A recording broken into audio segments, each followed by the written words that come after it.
Are we eager to grow in the knowledge and understanding of God's Word and plan for our lives? A blessed Saturday, brothers and sisters. This is our reflection question for today. Holy Spirit, make my heart open to the Word of God. Make my heart open to goodness. Make my heart open to the beauty of God every day. Amen.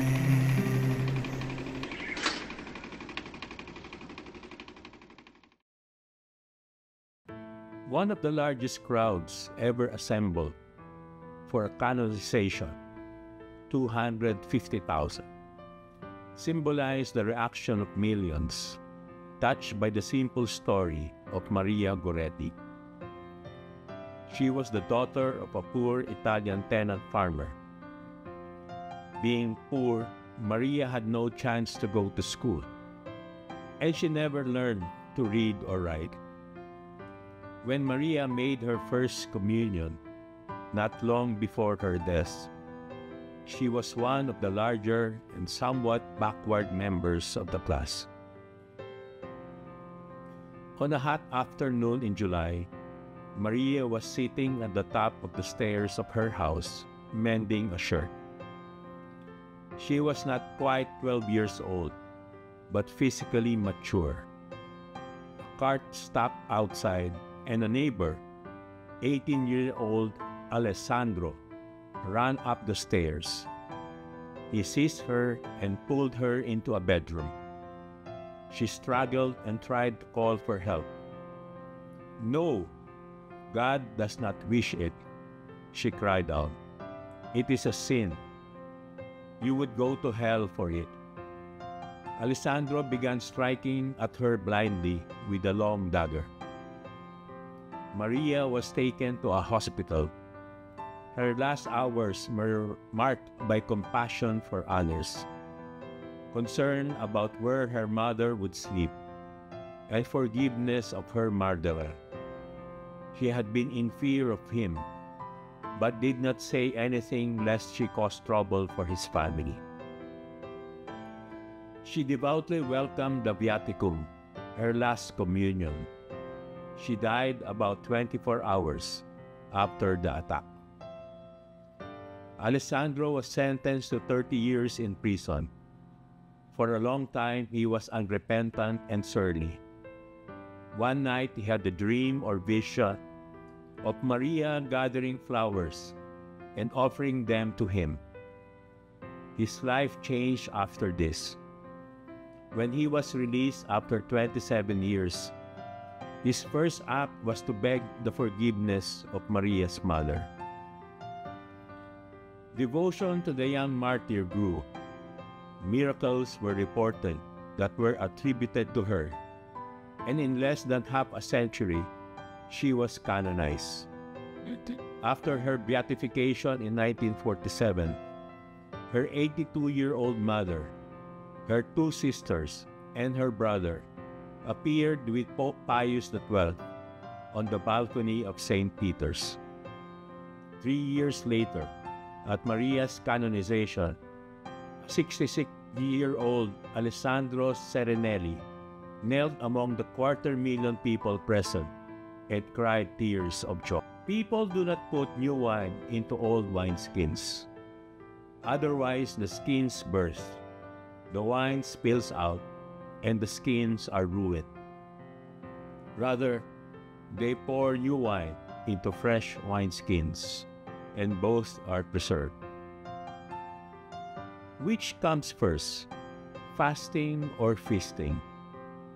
The disciples of John the Baptist were upset with Jesus' disciples because they did not fast.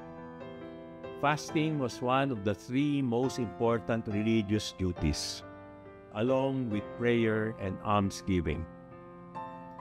Jesus gave a simple explanation.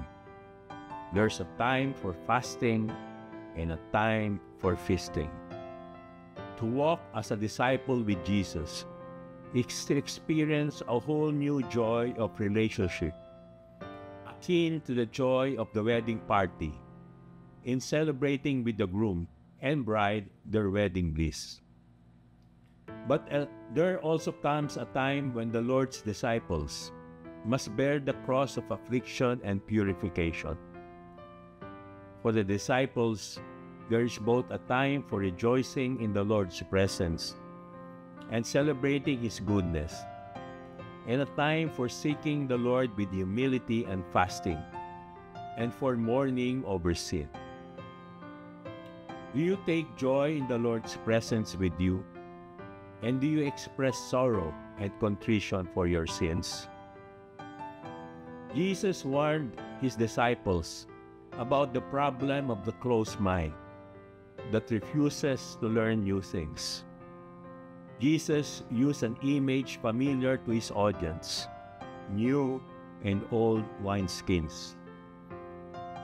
In Jesus' time, wine was stored in wineskins, not bottles.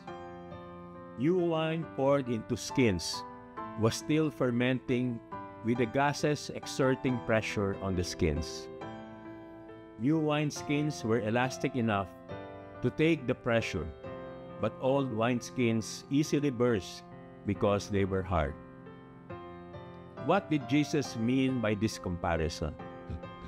Are we to reject the old in place of the new? Just as there is a right place and a right time for fasting and for feasting, so there is a right place for the old as well as the new. Jesus says, the kingdom of heaven is like a householder who brings out of his treasure what is new and what is old. How impoverished would we be if we only had the Old Testament or the New Testament rather than both? The Lord gives us wisdom so we can make the best use of both the old and the new. He doesn't want us to hold rigidly to the past and to be resistant to the new work of His Holy Spirit in our lives. He wants our minds and hearts to be like new wineskins, open and ready to receive the new wine of the Holy Spirit. Are we eager to grow in the knowledge and understanding of God's Word and plan for our lives? Let us pray. In the name of the Father, and of the Son, and of the Holy Spirit. Amen. Lord, fill us with your Holy Spirit, that we may grow in the knowledge of your great love and truth. Help us to seek you earnestly in prayer and fasting, that we may turn away from sin and willfulness and conform our lives more fully to your will. May we always find joy in knowing, loving, and serving you. Jesus, King of mercy, we trust in you. Amen. In the name of the Father, and of the Son, and of the Holy Spirit. Amen. God bless your families, brothers and sisters. God bless our Catholic Church and Couples for Christ.